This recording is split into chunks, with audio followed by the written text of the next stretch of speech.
Alright, we already got a few people in. Okay, that's over. I think that was from a couple of days ago. Anyways.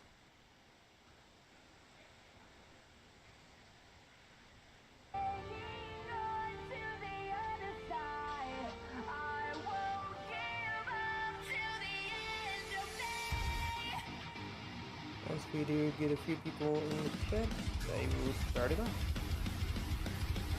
Okay.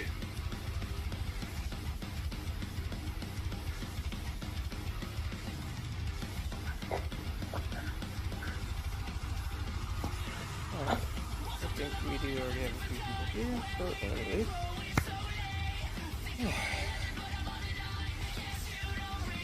Alright. Hello guys, and welcome to another episode of As the Chaos Protector Season 3. As always, I am your host and MC for each episode. I also have my special guest here. Sorry. I have Bill Freiberger here. Hello, everybody. He's worked on shows like Simpsons, Pee-wee's Playhouse, and so many different shows, even voicing some shows that you guys may know of, like Sonic Boom. Like, Comedy Chimp and Lady Walrus, as well as other shows like Drawn Together and Pee-wee's Playhouse. As always, you guys know the drill. Make sure you guys leave your questions for my guest here, not for for me or my co-host here, Leah. Hello, everyone. We did have another co-host, but after some things happened, he wasn't able to make it. So I'm sure he'll be watching the stream here, being able to ask it and get his questions answered. Anyways, while we're waiting for some questions from the viewers themselves, I do have a question for you to start off with. What inspired you to work on the shows and was shown that's been around for years? I'm not sure I understand the question. I'm sorry. Like what inspired you to help produce some of the shows like The Simpsons, Sweet Life of Zack and Cody, Pee-wee's Playhouse, and so many others? It's not a question of inspiration. I always wanted to do this as a career. However, you take the jobs that come your way.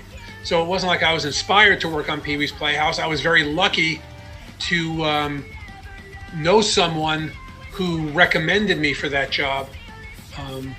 The short story of it is I worked as a writer's assistant. I worked as a PA on a TV show, and one of the writer's assistants left the show to become a producer at a commercial production company.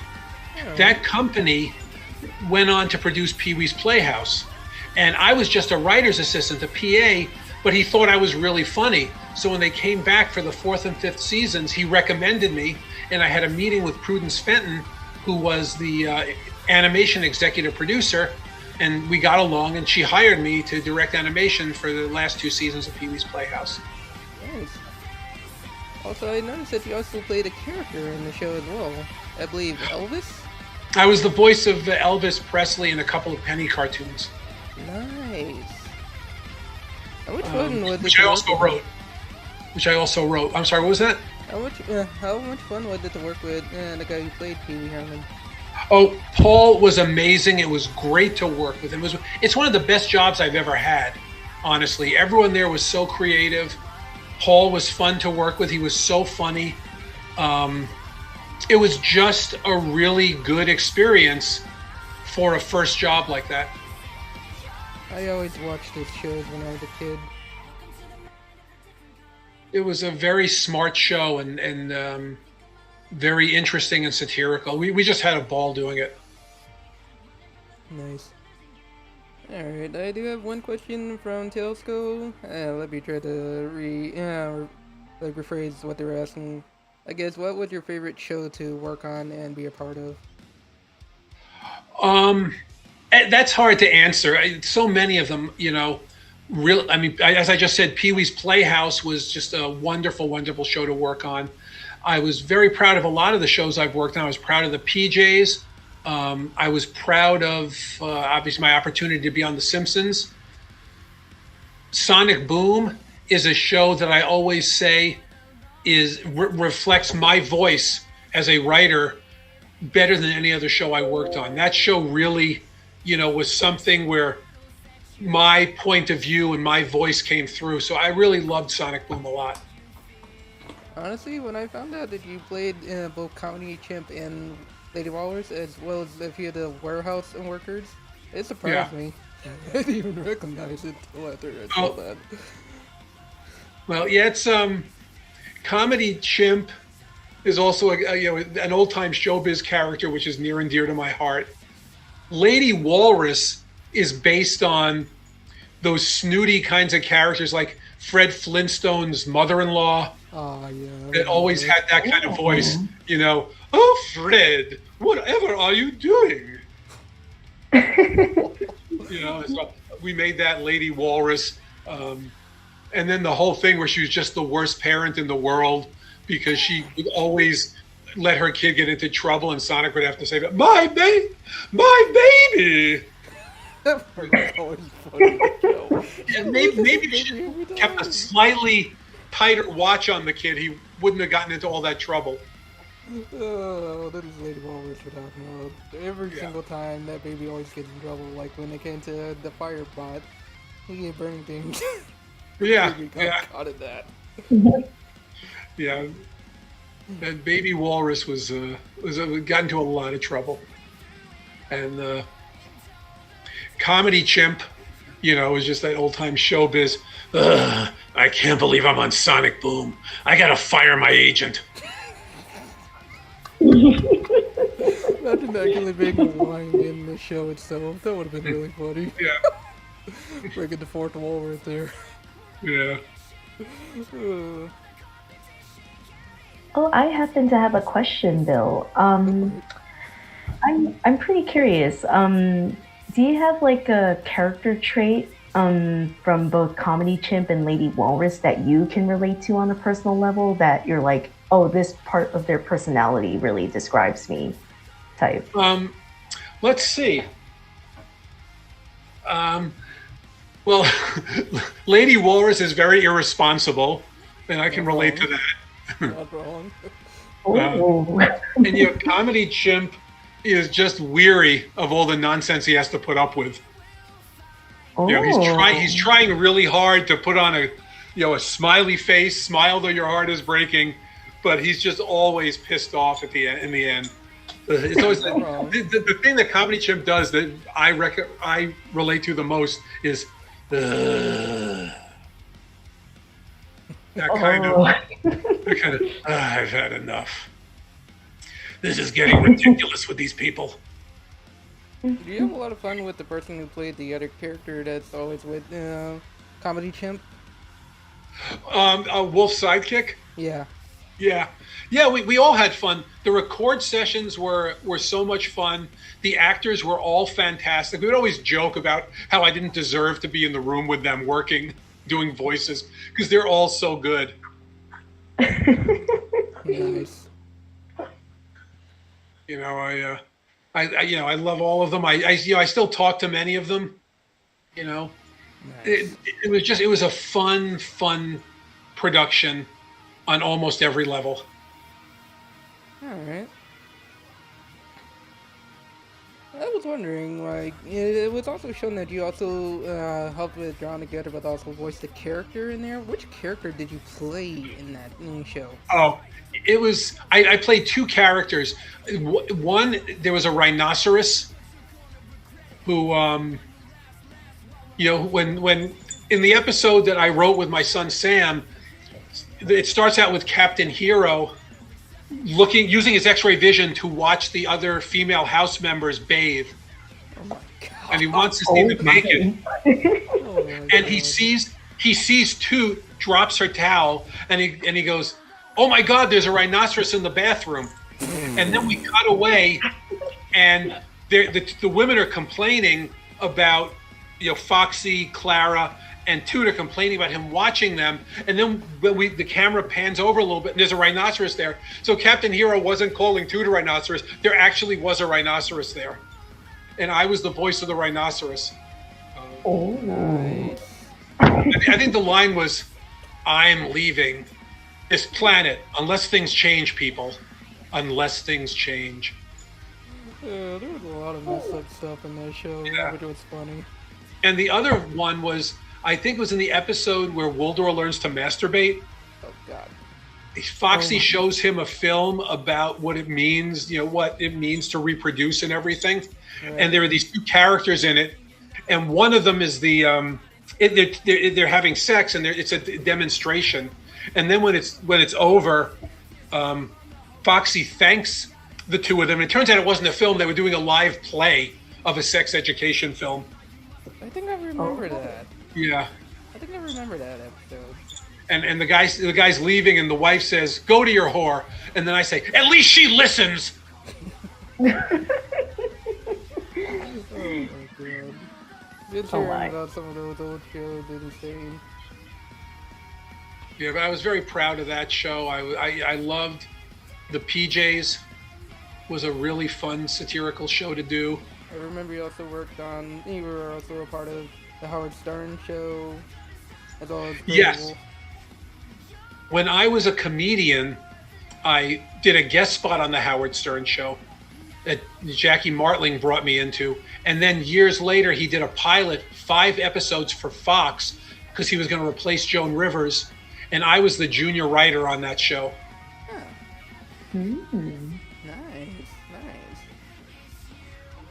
It was also an interesting experience, a fun experience, because he wasn't so national then. He was still, I think, he was on K-Rock. He'd already left NBC. I was on the show when he was on NBC, but at that point he had left K-Rock, and he had gone to K-Rock, and they were starting to syndicate the show, and so he was starting to get famous, but he wasn't nearly as famous as he was going to become. Okay. But yeah, I'd been a fan of his before that, so that was a lot of fun. And then I worked with him again on an animated pilot that didn't go to series for UPN called Doomsday.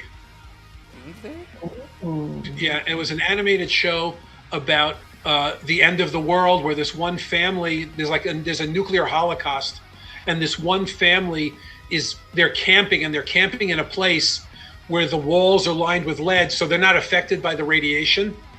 And then they go out into the real world after an amount of time to kind of restart their lives. And everything else is affected by radiation, and it's a post-apocalyptic world.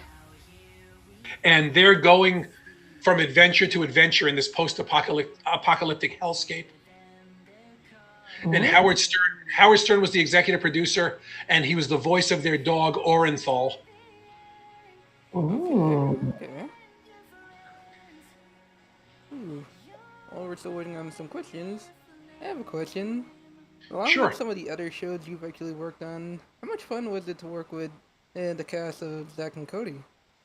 The Sweet Life of Zack and Cody. The cast, the kids were great. I really liked them. They were really good-hearted kids. They didn't have an attitude about being stars or anything. They were just really good kids. Phil Lewis, who played Mr. Mosby, I had worked with before on 2 separate occasions. He was on a show I did called Hardball, and then I cast him in a pilot I did for NBC. And then so I was happy to work with him again. Just everyone in the cast, I can't even think of everyone right now. Brenda Song was great. Ashley Teasdale was fantastic. The mom, whose name escapes me right now. It's been a while since I've seen the show. I rarely remember what the name of the mom was. Yeah, I do. I mean, we're kind of friends. We chat every once in a while, but I can't. And the other person was the guy who played the bellboy. Dang, I forgot his name as well. Adrian. It's been so many years. It's been so many years. But all good guys. He was a really funny actor too. He was really good. But it was all fun. It was all fun there.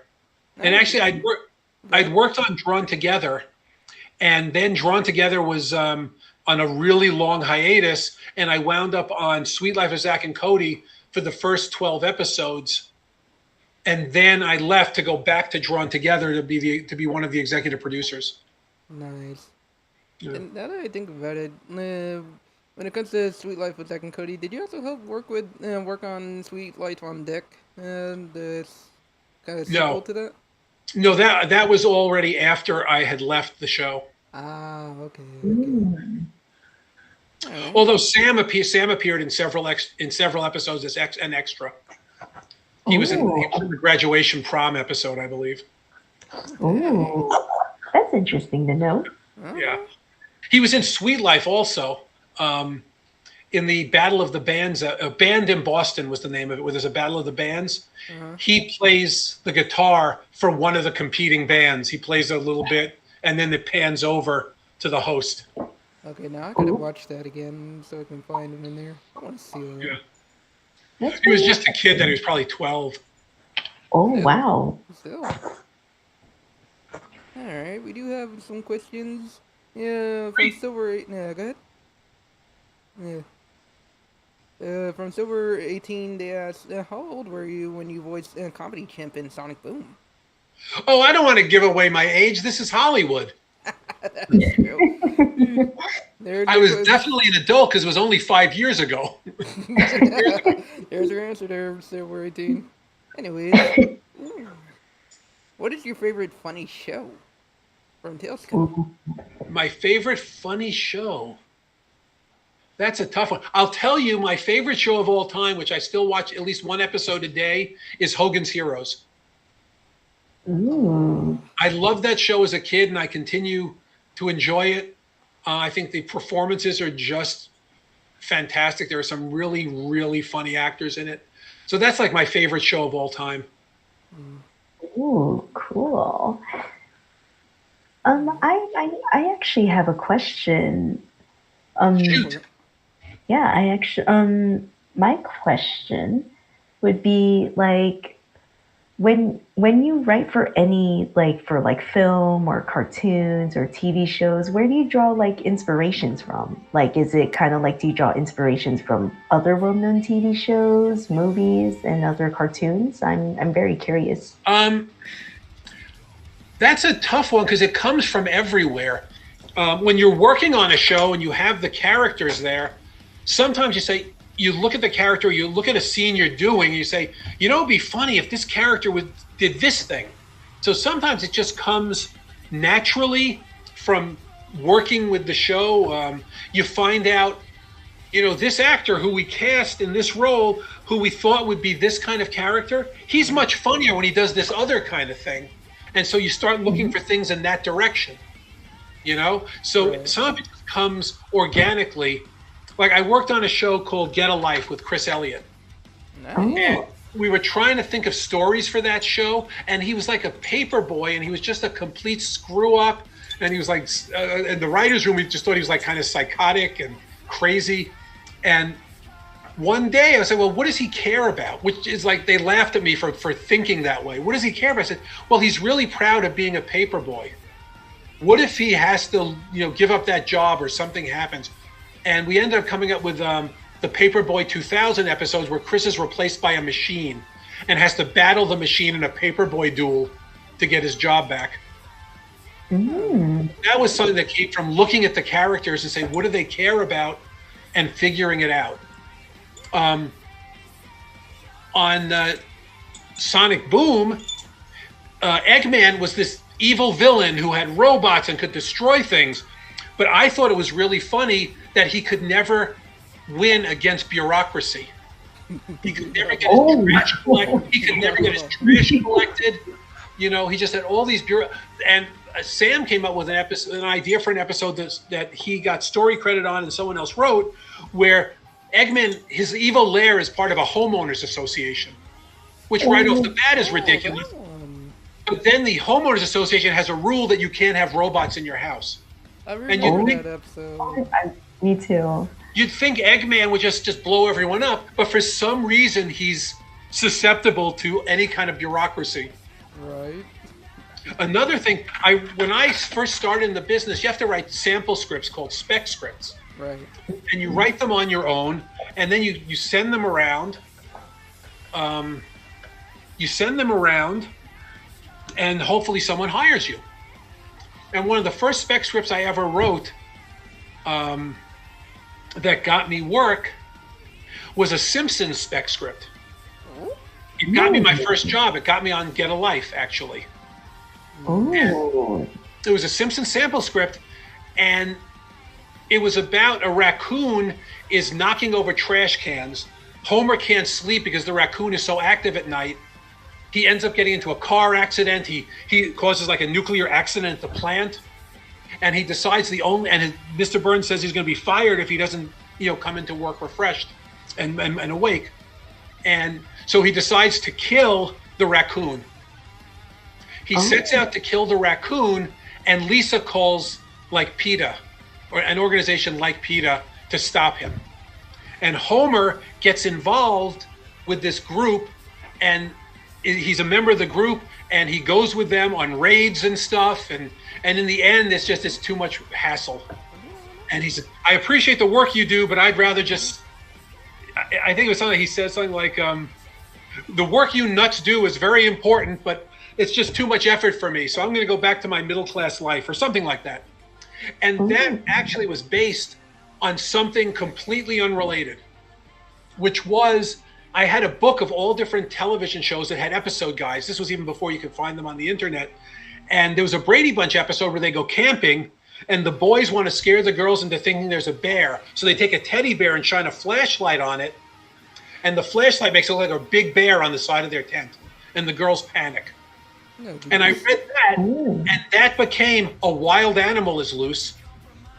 And Wild Animal is Loose became it's knocking over the trash cans, it's waking Homer up. So that idea came from nothing that had anything to do with what the actual idea became. Oh, wow. Oh, wow. That's quite interesting. Agreed.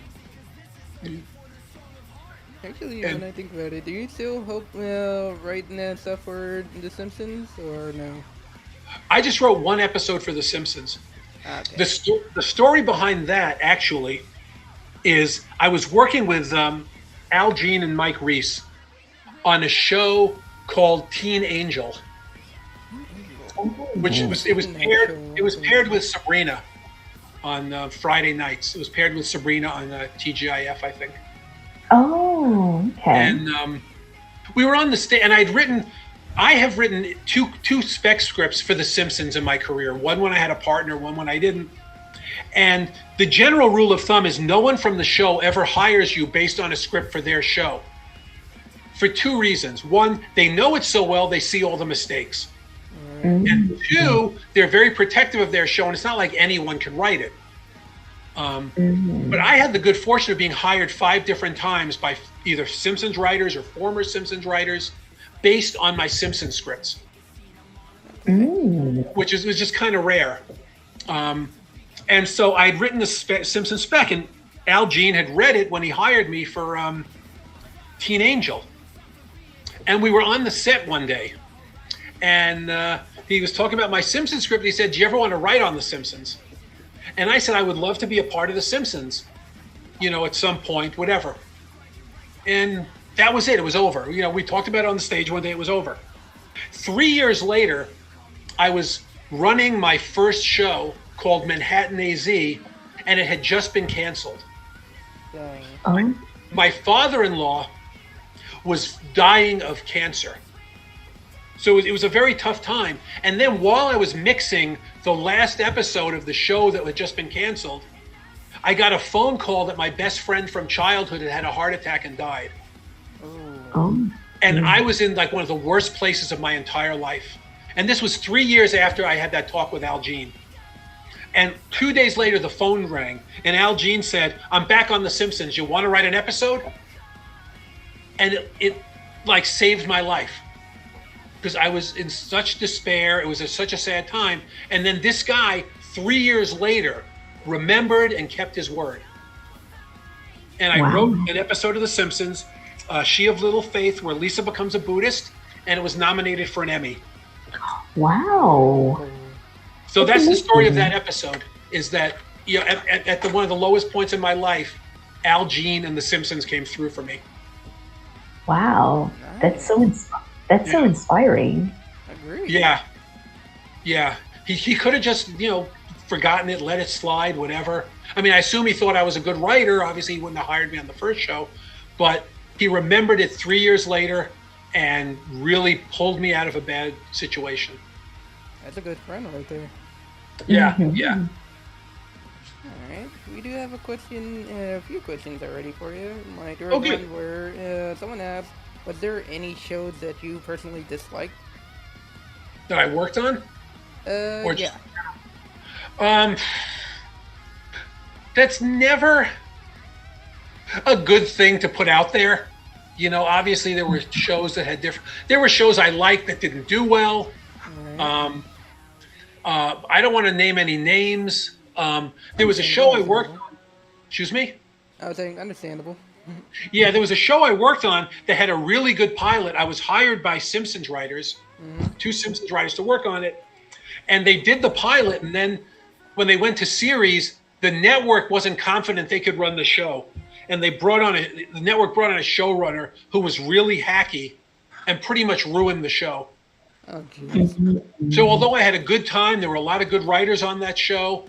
The show just, in the end, didn't work because the network didn't have faith in the people who created it. And so when I get brought onto a show as a more senior person, a young person creates a show and they don't feel they can run it. If I get brought onto that show or, you know, whatever, my feeling is I won't do anything that the person who created it thinks is wrong with the characters or with whatever. So, and I have very strong opinions, and I'm a very forceful personality on a show. But at the end of the day, if we just can't agree, I will back up the person who created it. And that's a direct result of seeing how this other guy who came in ruined a good show. Dang. I've seen a lot of that, and honestly, when I see that kind of stuff, it does annoy me because, like, it ruined a perfect good show, changing up so many things on it. Yeah, or someone just doesn't, you know, really understand it. Now, I would imagine there are Sonic fans who would say, I ruined Sonic Boom because I didn't, you know, the breaking the fourth wall and the satire and stuff. But what they don't understand, or what they might not know, is it was sold as a comedy. Sonic Boom was intended to be a comedy, not an action show. Exactly. There was a lot And of I was comedy in it, and I loved it. Yeah. And I was brought on after they had gotten rid of someone else to make sure it was a comedy. And that's what I did. And I did it. And one of the reasons I feel it represents my voice so well is because I was allowed to really do that and do what I wanted to do in a lot of ways. And so the people who felt, oh, Sonic should be serious, why isn't he collecting rings? To me, it was I had a take on it that made it specifically a comedy, when a comedy is what the network ordered. Exactly. Not everything has to be action. Right, but it's also, you know, someone could say, well, they brought me in and I ruined it because I didn't do what Sonic was supposed to be. But in this instance, that's not what Sonic was supposed to be. In this instance, Sonic was supposed to be a broad comedy. Exactly. You know? You don't hire the guy from Drawn Together if you don't want a broad, wacky comedy. Exactly. Exactly. Alright, somebody asked, what was your favorite Sonic Boom episode? My favorite Sonic Boom episode is Nutwork. Ooh. Because I feel that adults could watch that, and you know, it talks about how the media doesn't always do their job properly. It makes fun of the president of Nestle, who said water is not a basic human right; it should be privatized. Styx, who I always say is my voice on the show. She says a lot of things I believe. Nice. She, you know, in this thing, she says, look around you, there's this problem. And she's like Cassandra from Greek mythology. No one believes her.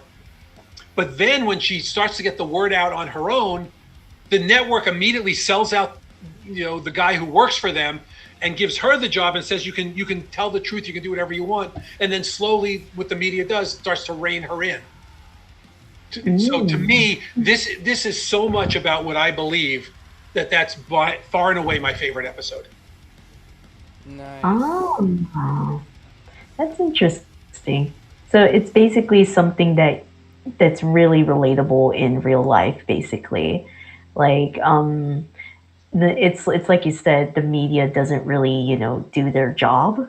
So that's a very relatable. It's kind of like it becomes like very self-aware, where it's Yeah. like, Alright. Yeah, it's like Styx, the villain is stealing the water supply so he can sell it back to people. And the media is doing stories about the mayor's puppies. That was pretty funny, but also messed up at the same time. Yeah, I think it's an Yeah. indictment of the way the media operates today. That it's hard to get good information. Right? Get the real case of what's really going on besides stuff that didn't really matter. Right. hmm Alright. Let's see. Somebody else. I guess how did you feel voicing Lady Wallace in Sonic Boom? I thought it was funny. It was, as I said, it was in a way a tribute to a kind of voice characterization that I grew up with. Right. So I said, let's bring this to today and modernize it a little bit. But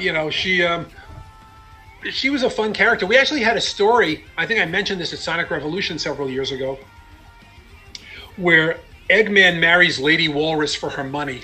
Oh yeah, I remember that one. I remember that. Yeah. And we ended up not being able to do it because Ow. we had too many episodes at the end.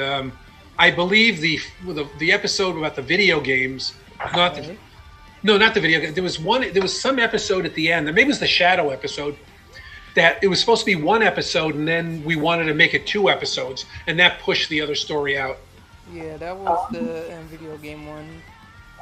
Yeah. Yeah, the first time they brought in Shadow, that was only a one-time episode. The second time they brought him back was the two-parter season finale Yeah. episode. It was the 2-parter finale. Was supposed to be a one episode finale, and then the Lady Walrus story was going to be written by I don't know if we've broken the story yet. It was going to be written by the director Nathalise. Alright. Interesting. Also, yeah, Shadow 759 brought up something like, I guess, in regards to what you were talking about when it came to the writing for the main cast for Sonic. Like he said, he remembered reading articles saying one of the hardest things for you guys was writing for the main Sonic cast, due to Sega being protective of the Sonic gang, so you guys had to work with what you guys made for the show, like Dave and them all. I don't know. I think we created those other characters, much in the way the Simpsons has all these townspeople Right. who have these crazy characteristics. But we always wrote for the main characters. But there were certain things they couldn't do. They're they have a life beyond this show. And while we were allowed to make fun of things, the changing the color of his arms and making fun of some of the canon elements of Sonic, we couldn't just make him, we couldn't harm the character. And I don't know if that would have been funny anyway. You don't want to just, we'll just crap on the character and that'll be funny. That was never our intention. Our intention was to satirize and, have a humorous take as opposed to a crude take or a nasty take. Right. Mm-hmm. Alright, somebody did ask, let's see.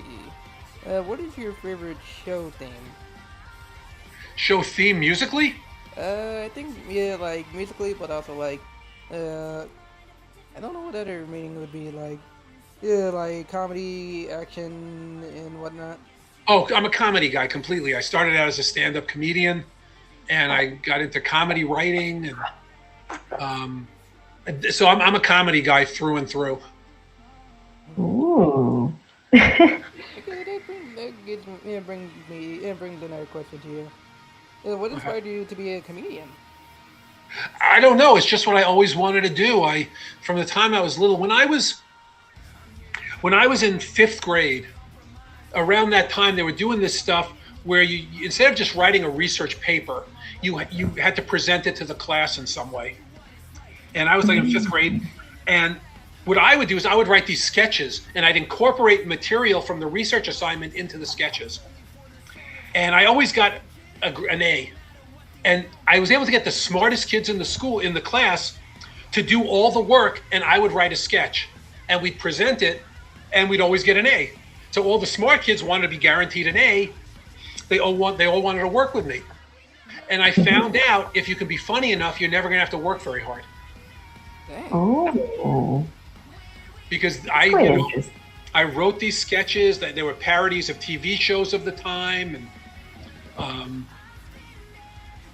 it was just early on. I just loved comedy. I loved comedy shows. I loved watching stand-up comedians on talk shows because it was harder to. Now stand-up comedians are everywhere. Netflix will have 100 of them. People you never heard of. When I was growing up, you'd be lucky if there was a comedian on a weekday talk show. Maybe once a week you'd see a comedian.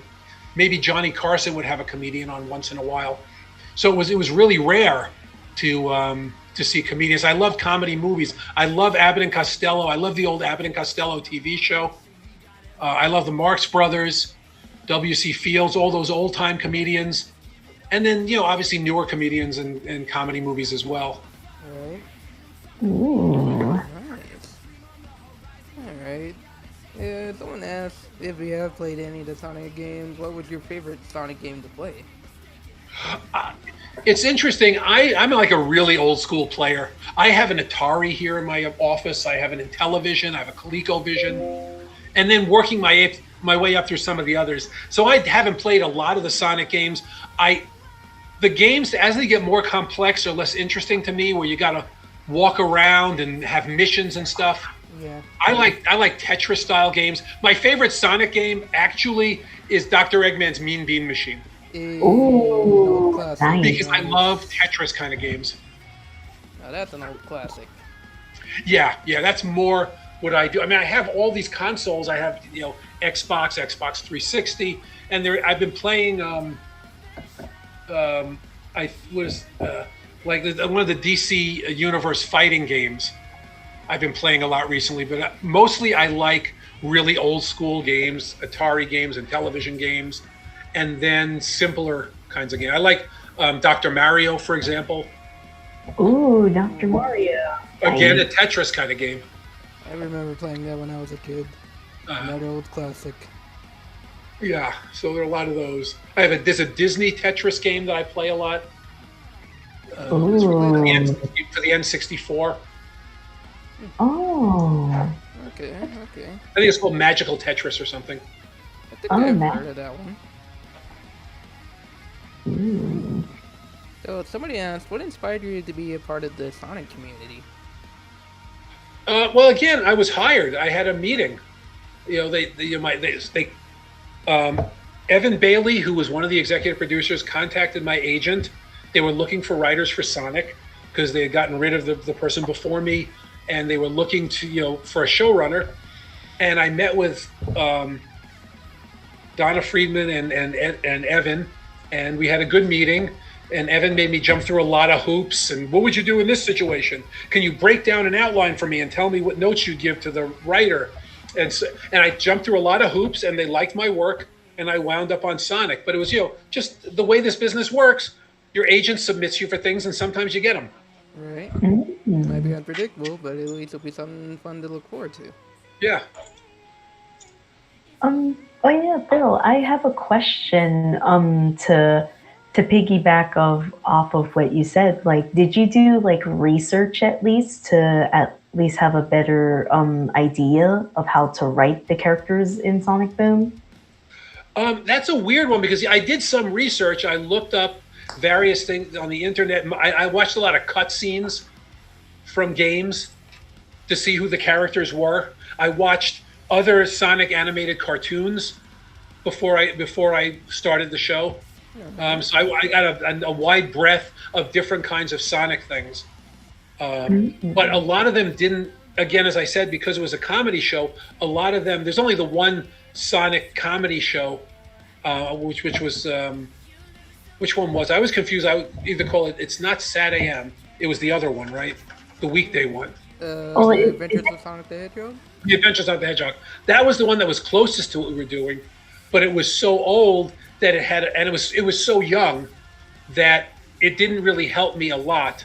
Although I really wanted to put Scratch and Grounder into the show, but there were legal reasons we couldn't. I wish they would bring back those characters. Yeah, I wanted them to like have some kind of battle with Orbot and Cubot. That would have been awesome to see. But there are legal reasons for certain things, and so they weren't available for us to use. Yeah, they brought back some of the badniks, like the Motorbugs, the Buzz Bombers. But yeah, there was a different situation there. But again, I don't want to say there was a legal thing, it was a battle, and there was a fight. It was just one of those things, oh yeah, this thing or that thing is just not within the stuff that we can do. It wasn't acrimonious, it just wasn't. I just want to make that clear. It wasn't like someone owned it and there was a fight. We couldn't do it. That's fine. That's quite interesting to know, because I know people like have been talking about like how come like the showrunners aren't allowed to use certain characters, but you really have given us this insight now where it's like, oh, okay, so it gives us a better understanding to the right. We don't know what the contract was 20 years ago for something. Right. Exactly. So it's just, those contracts may not even be there anymore. So it's hard yeah. to really know. But like some of the fans will start to speculate, and I think it's this or this, and it's always something simpler. It's always something simpler. I used to speculate that, but with this insight, definitely clears all of that. Yeah, it's the way it is. I mean, these are businesses. Sometimes Sega has produced things. Other times they've sold the rights to someone else to make something. And so it's not cut and dry. Sega owns everything, or, as evidenced by the comic book, that issue with the comic book. Yeah. It happens sometimes. And so you say, well, we have to ignore that thing or this thing. I mean, when we were in Drawn Together, we parodied a lot of characters. We had Popeye. We said his spinach came from his strength came from steroids instead of spinach and stuff. Right. We had certain things, but there were some characters that the lawyer said, "Oh, you can't do this character." Oh. We would pick a story, and the lawyer would say, "Oh, you can't do this. Oh, but you can do this character. Here's what you got to do to change the character a little bit, or whatever." And in that case, there was parody involved too. And what we did had to be a parody of the character. We couldn't just say, "Oh, we're going to use Popeye and put him in our show," and say it had to be a parody. We had to make fun of something about Popeye. And in the case, it was, well, he doesn't really get his strength from spinach. He gets it from steroids. And then he gets AIDS from a needle. Oh. So that was a parody. There were other things that, no, you're just using the character, what the character does. You're not making a parody. And so we weren't allowed to use those characters. So there are many behind the scenes reasons, and the same thing is true when maybe there's an inconsistency in the show and the fans say, oh, they did this and then they said this. And the truth is, you know what? We wrote 104 Sonic Booms. We churn them out somewhat quickly. And sometimes you forget that you said something or other. I don't think we had those kind of mistakes very often, if at all, in Sonic Boom. But I know on sitcoms, like on Seinfeld, in an early episode, George Costanza talks about his brother, how his parents liked his brother more or something. But then he's a brother in the family, or was he talking about like IRL, like actual family and brother, or like in character wise? Oh, the character. No, it was George Costanza. It wasn't. What's his name? It wasn't the actor. It was George Costanza in an early episode talks about his brother, and then the brother disappears. The brother is never mentioned again. It's because the writer said the character works better under these circumstances, where he's his parents' only child, than it does them bringing a brother in. Or there was the old show Happy Days, where in the first season, Richie Cunningham was the middle brother, and he had this older brother, and the character wasn't working, so he just disappeared, and Richie became the older brother. It happens sometimes because we're spending a lot of time, and the machine needs a lot of work. It needs to be fed constantly. And if someone has if we say this character is an only child, the opposite of Seinfeld. This character's an only child, and then someone comes in one day and pitches, his brother shows up and this happens, and we say, that's a great story. So we had one joke about him being an only child 2 years ago. Is that worth throwing out a story? No, not really. But what happens is, fans who they don't see the whole process, they don't see what came in and what went out. They're just saying, I know every episode backwards and forwards, and this is a contradiction. And yeah, it is. But at the end of the day, you got to feed the beast. You need another episode. You need another episode. And you have, I think the fans think that I sit down and I plan 104 episodes and we make sure it all fits together like a jigsaw puzzle. But a lot more of television is seat of your pants than I think people realize and people want to admit to. Ooh. Okay, speaking of drawing together, what was your first impression to the show itself? What do you mean? Like, what did you think of it before working on it? Like joining the team to work on it. Like, I was in it from almost the very beginning. The two writers who created it, I'd worked with them on Greg the Bunny, and I'd hired them, and then I hired them on a show called 3 South on MTV. And because of some legal dealings with their agent, they were consultants. They only came in 4 days a week. They didn't come in on Friday. And apparently on Friday, they would stay at home, and they created Drawn Together in that time. And they gave me a short little trailer thing and a packet, and asked me if I wanted to come on board, and I did because I thought it was really funny. So it wasn't what I thought of it. It was like I was in there almost from the beginning. Ooh. I did see someone asking, like, do you have any pets at home? No, I'm allergic to dogs and cats. When my son was little, when Sam was little, we used to have I think we had a frog, we had fish, those kind of pets, because my allergies wouldn't be affected by them. Right. Mm. That would have been rough. Yeah, it's it's tough to have allergies. My allergies have gotten better since I moved to California. They were worse at New York. Oh. I don't know why. Yeah, a lot of things will change when you move to a different area. Yeah, different pollen, I guess. I don't know. Different bees. Alright. Did you have a question, Leah? Oh, yes, I do. I'm curious, Bill. What are some tips and advice you can give to aspiring writers who want to become a writer in the media industry, and whether if it's film or TV shows or cartoons? Like, what are some tips and advice you can give? I'll give some advice, but the business is changing so quickly compared to when I started. The process was you write spec scripts, you send them out, you try and get an agent, then you try and get an agent to submit the scripts, and then you get a job. You get an outside script or eventually a staff job. But the thing about writing is we have an advantage that no one else has. A director can't direct something if there's no script. An actor can't act in something if there's no script. An editor can't edit anything if there's no film. But a writer only needs a computer and, push comes to shove, a pencil and paper. Oh. So really, the advantage we have is you have to write. And you can write very cheaply. Watch shows you like, analyze them, figure out how they work. Like The Simpsons, I learned very early on, right before I wrote my spec script. When I wrote my spec, was it season 34 now? Jesus. When I wrote my spec script, only 12 episodes had aired. When I wrote the episode that got me a job on Get a Life. I've always wondered how many seasons The Simpsons had, but I never expected it to be that many seasons. Jeez. Yeah. But so I wrote that Simpsons spec script, and I sent it out, and I got a job. But I studied, even though there were only 12 episodes, I recorded all of them, which you had to do on VHS then.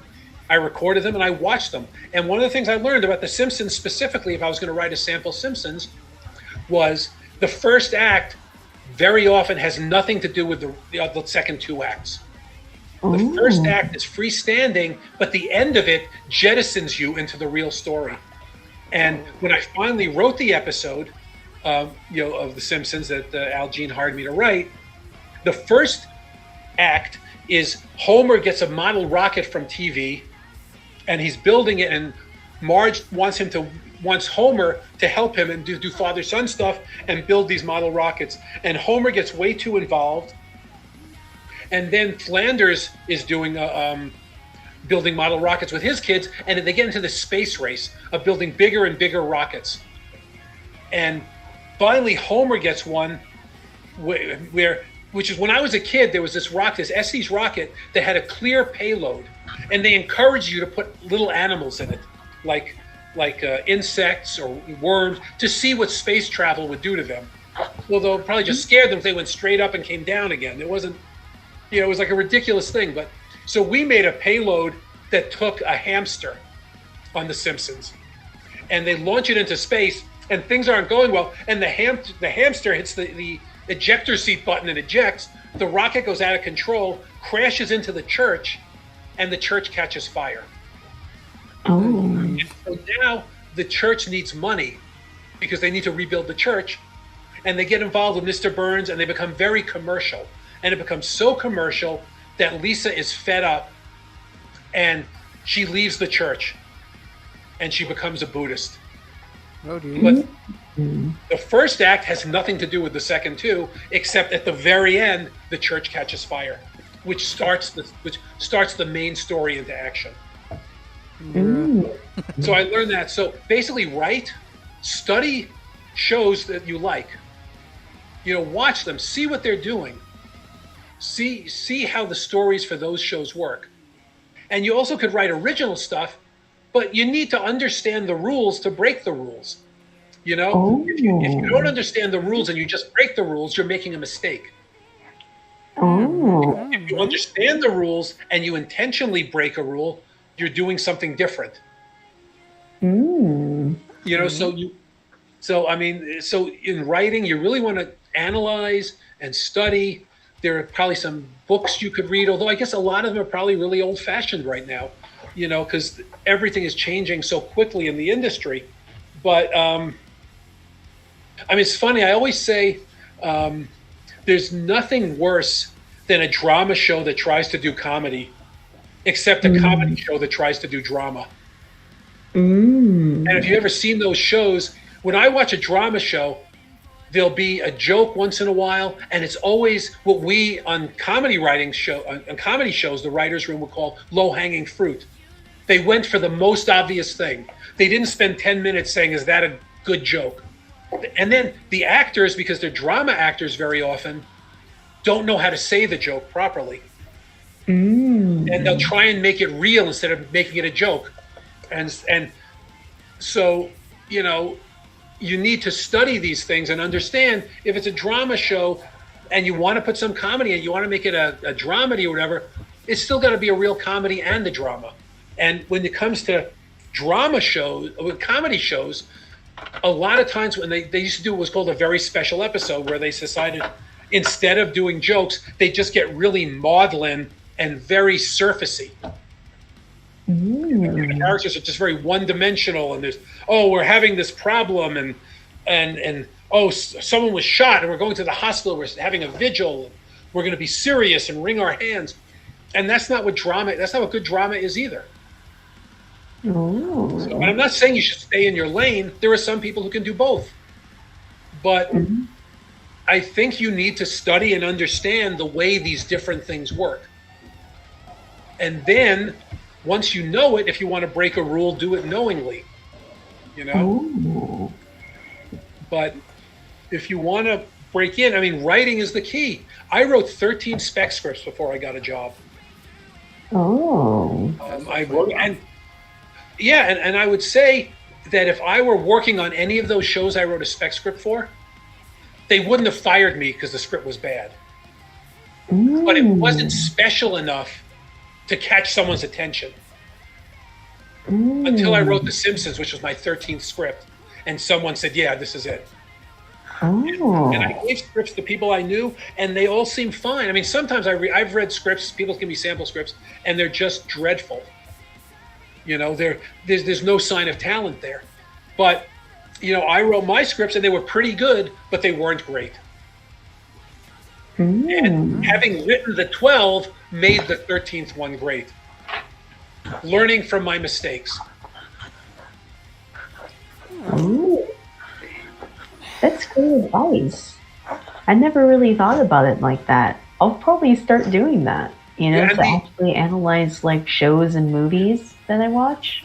Yeah. Very interesting. What about them do you like? Not even just how do they work, blah, blah, blah. Because there are a lot of books you can read. They'll always say that all the great scripts have these things in common. All the great movies like Casablanca or Tootsie or whatever, they all have this in common. You know what? A lot of the shitty ones have them in common too. Okay. Except, because, you can learn the formula pretty easily, but you can't learn the talent. That is true. Like I always say, I can tell you how to write a joke. I can show you. Like I taught at a college for 2 years, 2 semesters, a television writing class, and I explained how you write a joke. Or like, for example, if you're going through your script, you say, this is a comedy script. There's no jokes on this page. There should be 2 to 3 jokes on every page. How do you write a joke? And you say, well, the first thing you do is you change the setup.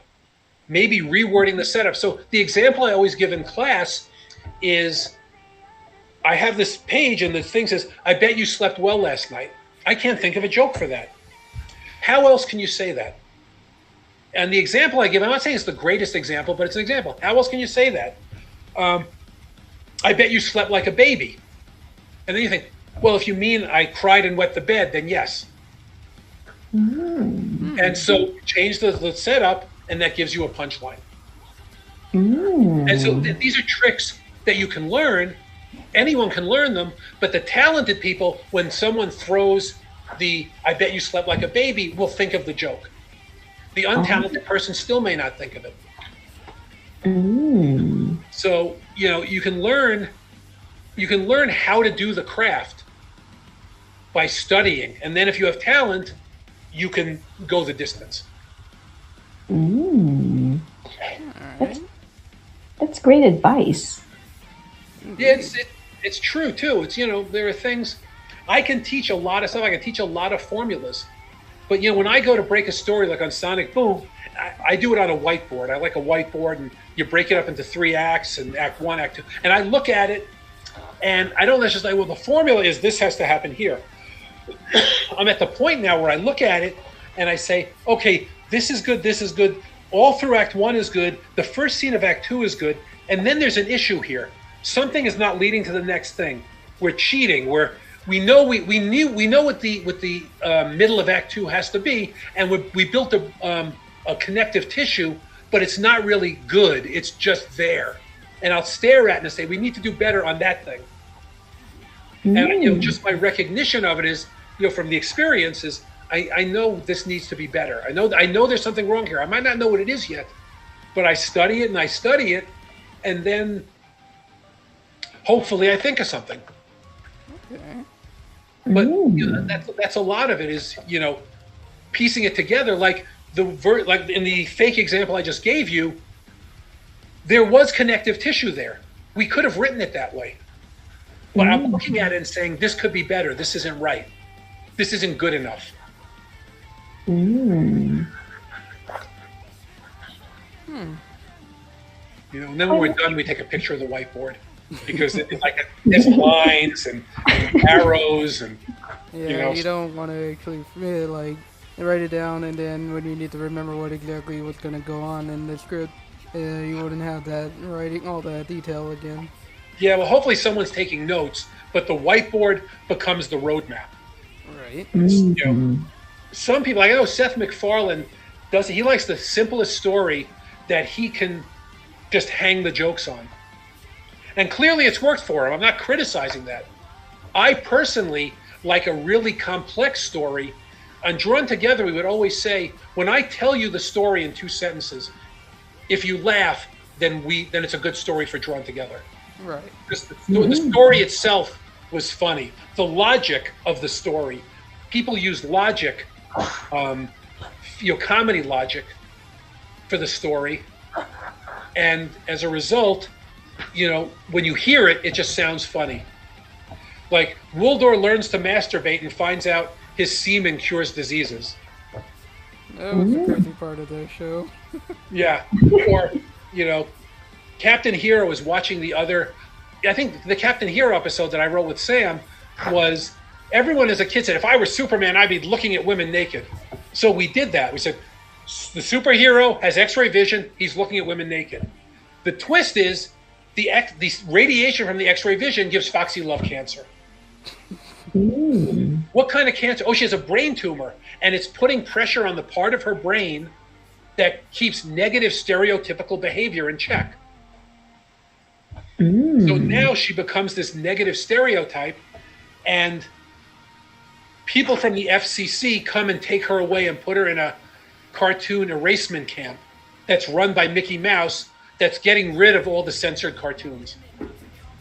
So you hear that description and it sounds weird and funny on its face, as opposed to someone finds a bag of loot and the criminals come after him. You could write that story very funny, but the story itself doesn't sound funny. All right. Let's see. There was a few questions we did have from the viewers. Like one asking, I'm gonna add to that. Like aside from the characters you have voiced, like Comedy Champ and Lady Walrus, was there any favorite Sonic character you liked in Sonic Boom? Characters. Well, Styx was my favorite character. All right. I made Styx what she was in a way. She was originally conceived before I got there as someone who, because she's a badger, she lived a solitary life. Now she comes into the town and she befriends Amy, but she's someone who doesn't understand how things work. She's someone who she was uncivilized. She didn't know about civilization. And I added all the elements of she doesn't like the government, she's paranoid, and all that kind of stuff I added. So Styx was far and away my favorite character. Ooh, nice. I'm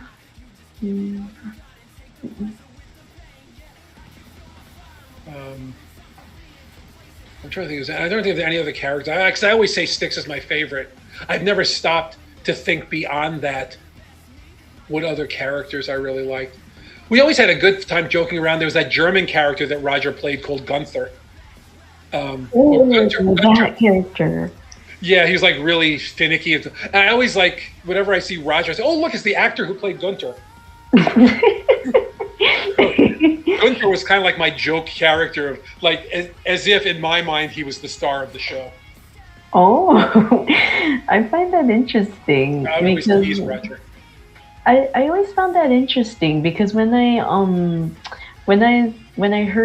saw that background character called Gunther, I'm like, this kind of just reminds me of Friends, because like there's also a character in that show named Gunther. Oh, really? Yeah. So I found that like an interesting parallel, but I don't think there was any inspiration. No, I have this thing. I said I like Hogan's Heroes, and I guess you know that I wrote the Sonic Boom comic book called Eggtoberfest, where Eggman's wearing lederhosen. Okay, I'm gonna need to check that out. I gotta check that one out. Yeah, so it's called Eggtoberfest, and Eggman's in lederhosen. And because I go to Oktoberfest, I go to a bunch of different Oktoberfests from beginning of September to the end of October. And I like things with German culture. So I wanted that kind of German character in Sonic Boom, put a little German character in there. But I just picked a funny name, a funny German name, and I didn't realize it was the same as the one on Friends. Oh. I just put German stuff into things. I thought writing the Oktoberfest episode would allow me to deduct Oktoberfest. It worked. I don't know. I don't know if it worked. I don't know that I'm deducting that stuff, but that's the joke I always say that I did it. It's the only reason I did it, but I did it because I thought it would be funny, and I just would be funny to see Eggman in lederhosen and Orbot and Q-Bot wearing the German hats and stuff.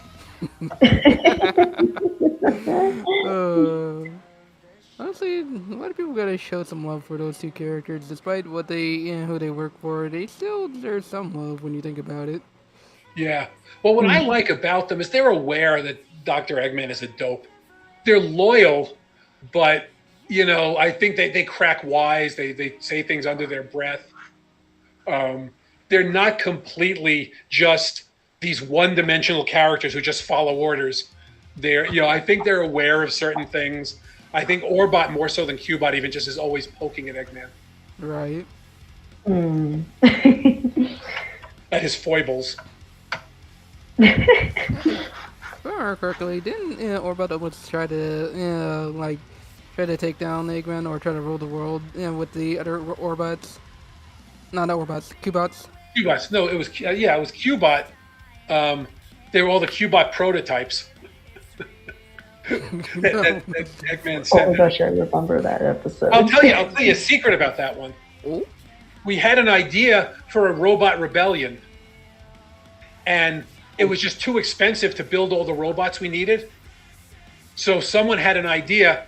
Well, let's make them all Cubot prototypes, because then we already have the model. We just have to add a hat, or there was glasses Cubot, and there was hat Cubot or whatever. Even female Cubot. Female Cubot with a wig. Yeah, so that was a way to make this show, to make that episode producible. But I think it was the better idea. I think in the end, it was the funnier way to go. It was really funny, especially when they have that self-destruct button on top of their head. Yeah. Yeah. So that's the thing. Sometimes when you say you can't do this, you can't do that, it makes you work a little harder to find something that you can do. And sometimes it's not just, let's just do this other thing instead. It's, let's find a better thing. We can't do this for a very legitimate reason. Shows have budgets, and I'm not someone as a showrunner who likes to go over budget. Some people don't care, but I take that part of my job very seriously. Yes. So, well, how can we do this? Because I think it's a good story. I don't want to get rid of the story. And then we finally came up with, they're all the same model. Ooh. And that's how we ended up doing that episode. And I think it was funny that it was all the prototypes. It was really funny. Let's see. Let's see how long have we been going. I know I said this would be like a 1 hour thing. Let's see. We'll try to go to 1:15 and then we'll end it there. Okay. Alright, so we do have a few questions. One from Leanne again. That's, what was your favorite movie? My favorite movie? As a comedy guy, I have to say it's not a comedy. I think Casablanca is probably the best movie ever made. Annie Hall is my favorite comedy movie. And Dazed and Confused, I always say, is the greatest motion picture ever made, because it takes place in the exact time I was that age, and it was like watching a documentary. All right. So those are like my 3 top kind of movies in different genres. Nice. And then this will be the final question. This is from Miguel. They ask, how did you join the Sonic community, and what year did you join? 2013 is when I got hired onto Sonic Boom. And every time I've had the opportunity to do things in the Sonic community, like Sonic Revolution, or the 25th anniversary thing that we did at Comic-Con, or any, where I could meet and interact with the fans, I've always loved. I find the Sonic fans are great. They seem to enjoy the show. Online, you have a group that, is attacking and criticizing and stuff. But I find in reality, they're the minority, because I've never had a bad experience meeting any Sonic fan. One, in those situations, it's never like, stop being a jerk to me. It's always, they're happy to talk about Sonic. I'm happy to talk about Sonic Boom. I just think that, for the most part, or pretty much every Sonic fan I've met in many different situations has been really great. Nice. Good. Even though we made fun of Sonic fans in that one episode. Oh yes, I remember that actually. That's crazy. But he was really. People tried to say who they thought he was, but it was really, truly a generic fandom thing, not just to Sonic. And it was a parody of Misery, so it had to go a certain way. That guy was definitely a crazy one. Yeah, his name was Mark the Taper. Yes, Martin. The writer wanted to use a taper. He thought that was a funny animal. And another animal, like Mobian type of animal that you rarely see. Yeah, you don't see a taper too often. But there's the Mark Taper Pavilion is a place in LA that it's a venue. It's for like music. Okay. It's the Mark Taper Forum, not the Pavilion. The Mark Taper Forum. And so I knew that, so I named him Mark the Taper, just as a little thing that very few people would know, except if you lived in LA. Right. Nice. Honestly, one of the big things I liked about Sonic Boom was like they brought like other types of Mobian type animals, like for instance the walruses, then the tapir. Yeah. You rarely see any of that. You see a lot of different types of animals that you rarely see in the shows that much, or in the comics themselves, besides the IDW comics. Oh yeah, and then of course there's Beth the Shrew, who's named after my wife. Oh. I found that super cute because I remember you told me that, Bill, that Beth was named after your wife. Because generally shrew is not a compliment, but I have a sick sense of humor, I guess. And I'm clearly I'm looking for trouble too.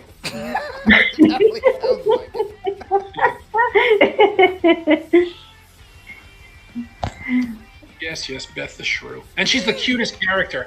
And elements of her voice, there's an old radio show from back before I was even born, but I used to listen to as a kid because I was being interested in comedy. I studied all kinds of comedy. And when I was growing up, I used to collect old radio shows. And there's a show called Fibber, McGee, and Molly. And one of the neighbors on Fibber, McGee, and Molly is called The Little Girl. And she's voiced by the same woman who plays Molly. And I patterned her voice, Beth the Shrew's voice on that character because I thought it was such a cute voice. Oh. Gee, mister. You're the smartest guy around, I betcha. Oh, that's really interesting to know because I was wondering, I was like, where did this voice direction come from? So Yeah, that was specifically a quote-unquote tribute to a show that I found really funny as a kid. And particularly, I thought that voice was really cute. And you can find episodes. Excuse me. You can find episodes online, and the character is sometimes also called Teeny. So you can do a search for Fibber, McGee, and Molly Teeny episode, and you can listen. You can hear how the voice is similar. Oh. So yeah, I like to put stuff like references in. Like anytime you have to do anything, you have to name a character, you have to do something, you have to do you can just come up with some blank thing, or you can make a reference that maybe nobody will get, or maybe one or two people will get. Like when I did this voice, and I didn't do the voice. When we had Colleen do the voice, and I played the thing for her, and she went into the booth to record it, and Mike Pollock is in New York when we do the records, but he's connected through a line, so he didn't see me showing the thing to her. But when she did the voice, Mike Pollock also knew immediately because he was also a fan of radio. So he recognized the voice as being a reference to this character. Yeah, Mike. When I've talked to him in one of my episodes, he has mentioned he has done the voice work not in the same room with them. He does at his own place. Yeah, well, he does. He goes to a studio in New York, but because he's in New York and everyone else is in LA, he's out here he was out here for big things. Like I think the first record they flew him out, and he was out here a couple more times. But generally, he lives in New York and everyone else lives in LA. And now Roger doesn't live in LA anymore either. So I think he has a home studio that he's built, Right. that he records from.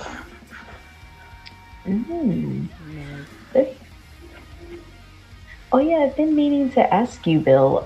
Which are some of your favorite jokes from any of the episodes from the Sonic Boom TV show that either it could have been like you wrote or like any of the other writers wrote? I'm just genuinely curious. It's so hard. There were so many jokes. The one I always give is what I think is a good example of the humor of the show is Vector and Sonic are doing a stakeout because they're watching the library, whatever it was, for the episode where it's with Vector in it, and Sonic says, "I am so bored. We've been here all day. When I watch TV, they say two lines and the suspect appears," and Vector says, "That's TV. That's not real. That's TV. This is real life. Oh look, there he is."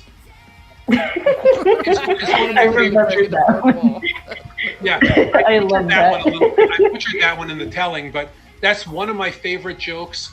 I'm trying to think. There are so many jokes that I really like. It's just hard to remember them all. But that's one that always stands out to me because of the whole breaking the fourth wall thing, or also the one in the episode with Dreamcaster, where Styx is the only one who's not affected by the hypnotism. She doesn't own a TV. And she's and Eggman says, "The problem is you don't own a TV." He says, "Yeah, I don't want people filling my brain with mind control. You should never watch TV." Then she turns to the camera and says, "Not you people. You keep watching."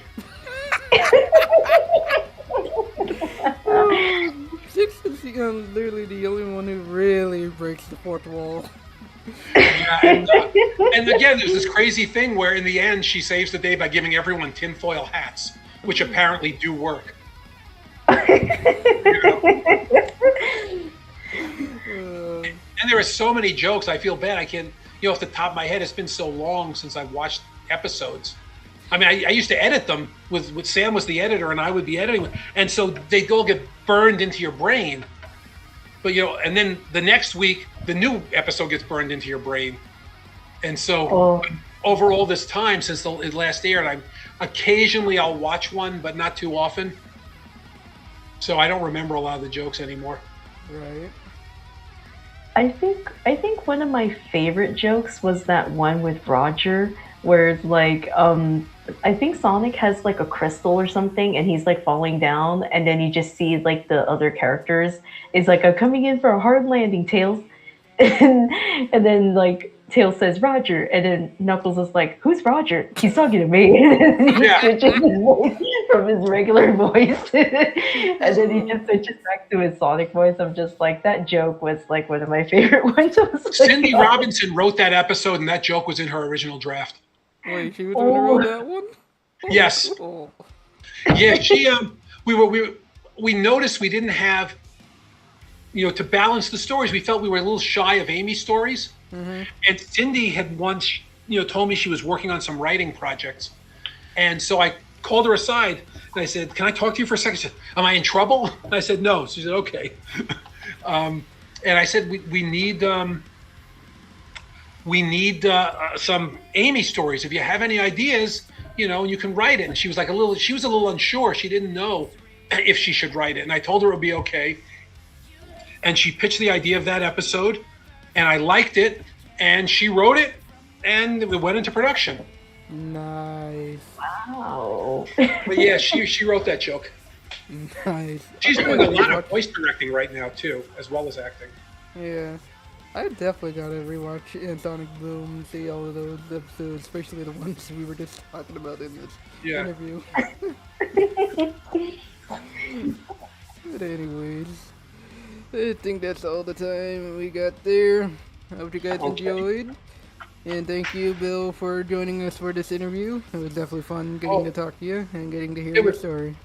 It was my pleasure, and all the people who are listening now or were listening live, thank you so much for coming. And all the people who are going to listen to this after the fact, thank you for watching and listening too. And if you guys plan to go to the Sonic Rebel convention in person, you might actually see Bill there if you actually run into him. Yes, I'll be there. Sam will be there. I think some of the other writers will be there, but I'm not sure yet. You guys would know better than me, actually. You're not wrong. Anyways, we'll see you guys next time, and I'll see you guys next time in the next episode, which I'll be planning out soon. Until then, later.